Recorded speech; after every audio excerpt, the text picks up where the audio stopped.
Hello বন্ধুরা, আমিও এখন খবরের পেপার দিয়ে হ্যান্ডমেড চুড়ি বানানো শুরু করে দিয়েছি। দেখো, তোমাদেরকে দেখাচ্ছি। ভিডিওটা আমি কাট করিনি, পুরোটাই রেখেছি যাতে সবাই দেখে ও বুঝতে পারে।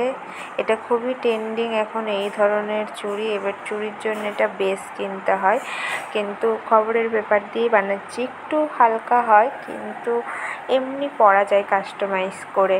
তো সবার ফার্স্টে পেপারটাকে সাইজ করে কেটে নেব।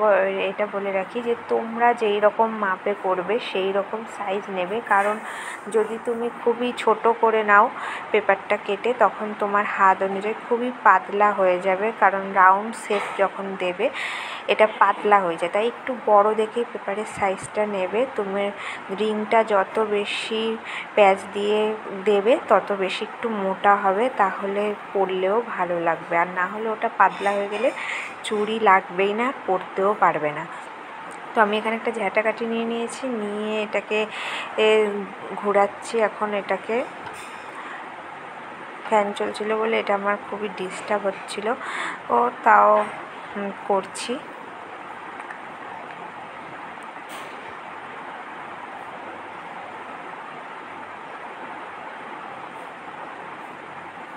এই মুখে একটু বেশি করে আঠা লাগিয়ে নেবো, কারণ আঠাটা বেশি করে লাগালে এটা থাকবে। কারণ এটা আমরা যেহেতু রিং করব, রিং করার সময় যখন গোলটা বানাবো তখন এইটা খুললে আঠাটা ছেড়ে গেলে পেপারটা ছেড়ে যাবে।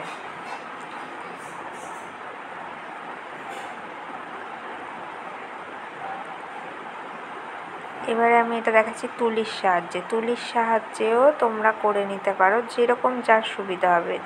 ঝাঁটাকাঠিটা দিয়ে করলাম যেটাতে একদম সরু হলো, আর তুলির সাহায্যে করলে একটু মোটা হবে। তো আমি এইরকমভাবে বানিয়ে নিয়েছি। 4টে দেখাচ্ছি তোমাদের। আমি আরও বানিয়েছি, যেটা লাস্টে দেখাবো, লাস্ট পর্যন্ত দেখো। এর একটা চেপে চেপে নেব, চেপে চেপে নিয়ে এটা সার্কেল করার জন্যে আমি আমার হাতের মাপ অনুযায়ী একটা গ্লাস নিয়ে নিয়েছি। তোমরা তোমাদের হাতের মাপ অনুযায়ী গ্লাস কিংবা বোতল যে কোনো জিনিস গোল টাইপের নিয়ে নিতে পারো। আর এতে একটু বেশি বেশি করে আঠাটা দেবে, যাতে এটা ভালো করে সেটে যায়, না হলে এটা খুলে যাওয়ার চান্স থাকে। সেক্ষেত্রে একটু কেয়ারফুলি এটা ভালো করে করবে।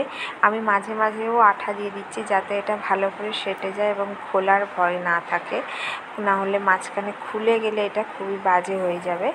তো শেষের মুখেও বেশ করে আঠাটা দিয়ে দিতে হবে যাতে এটা ভালো করে সাটে। তো এরকম করে আমি গোলটা করে নেবো। তোমরা তোমাদের হাতের মাপে যে কোনো জিনিস দিয়ে গোলটা করে নিতে পারো। গোলটা করার পরে এবারে দেখো, এই যে এটা আমার হাতের মাপ হয়েছে। তোমরা তোমাদের হাতের মাপে করো। এবারে আমি শুধু আমার হাতের মাপে করি না, আরও কিছু হাতের মাপ করেছি এইরকম। এবারে আমি একটা কটন কাপড় নিয়ে নিয়েছি, যেটাকে সরু করে কাটবো।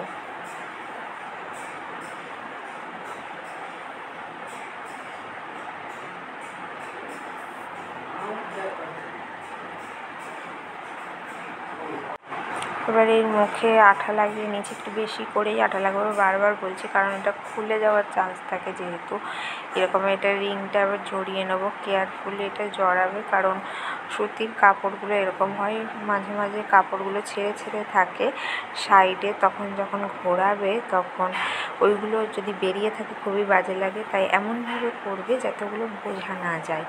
তো শেষেও একটু বেশি করে আঠা দিয়ে দেবে যাতে এটা ভালো করে সেটে যায়, পরে না খোলে।